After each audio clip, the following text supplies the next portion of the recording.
Hey everyone, today I'm going to talk about the CR-10.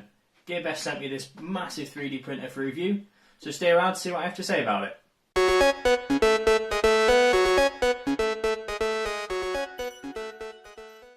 So to start things off, I thought I'd talk about the packaging and how the printer arrived to me.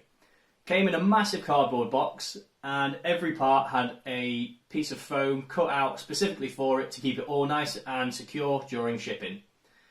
This is a great addition because you don't want your printer to move about during shipping because that could then damage it. You could damage the parts, you could crack the glass of the heat bed, all sorts of things could go wrong.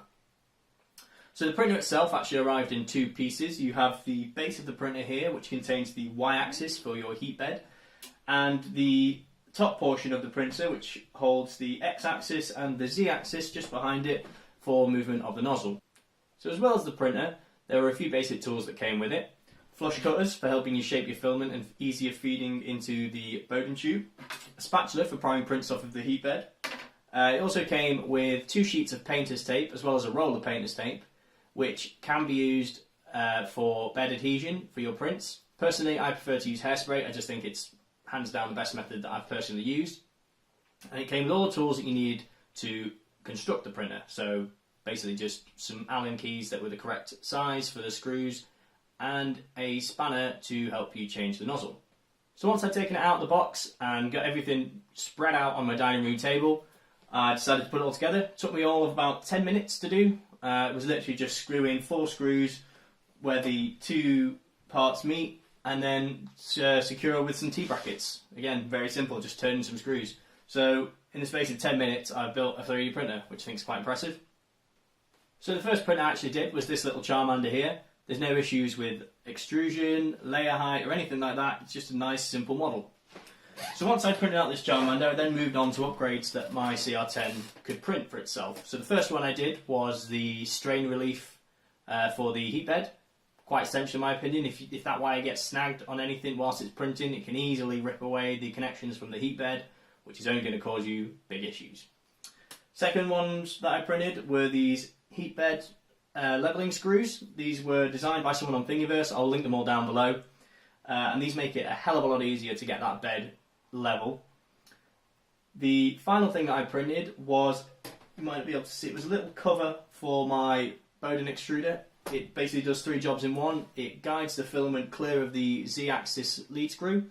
It guides the wires for the hot end away from the print bed. And it acts as a dust cover as well. Really neat little print that just snaps on top of the existing setup. So what do you print when you've got something this big? Well, I thought, I've already printed a little Charmander. Why don't we print a huge one? So this is scaled up about 600%. Came out really nicely. The layers are all really good. This is printed in 0 3D twinkling red filament. I'll have a review coming up on that shortly.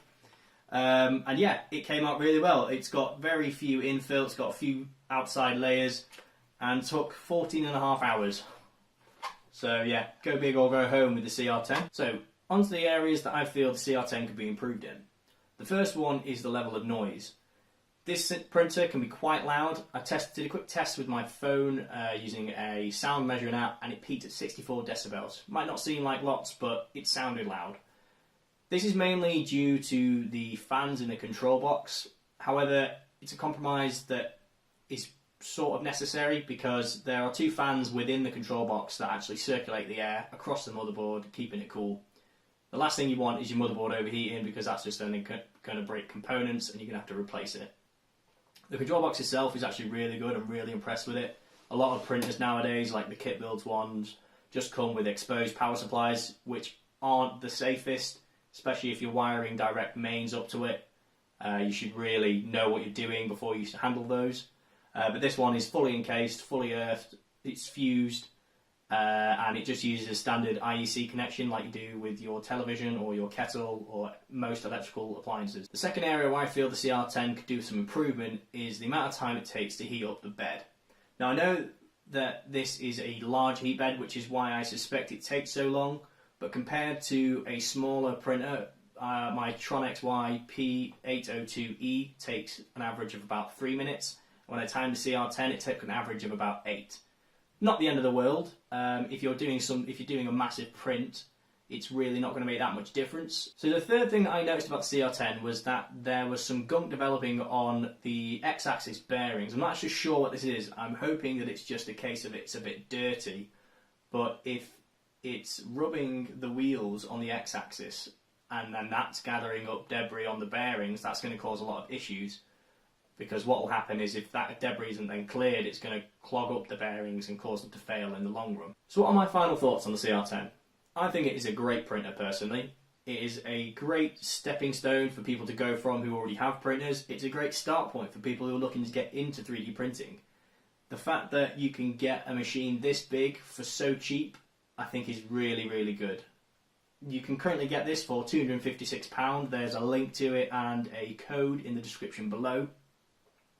£256 delivered, which I think is really good. Like I say, build volume's huge, 300 by 300 by 400. It's a safe printer, it's got an enclosed power supply, there's no bare mains. And yeah, it's a really great printer. Thanks for watching, guys. If you like this video, please give it a thumbs up, consider subscribing to the channel, leave any comments down below. Really appreciate you watching. Cheers.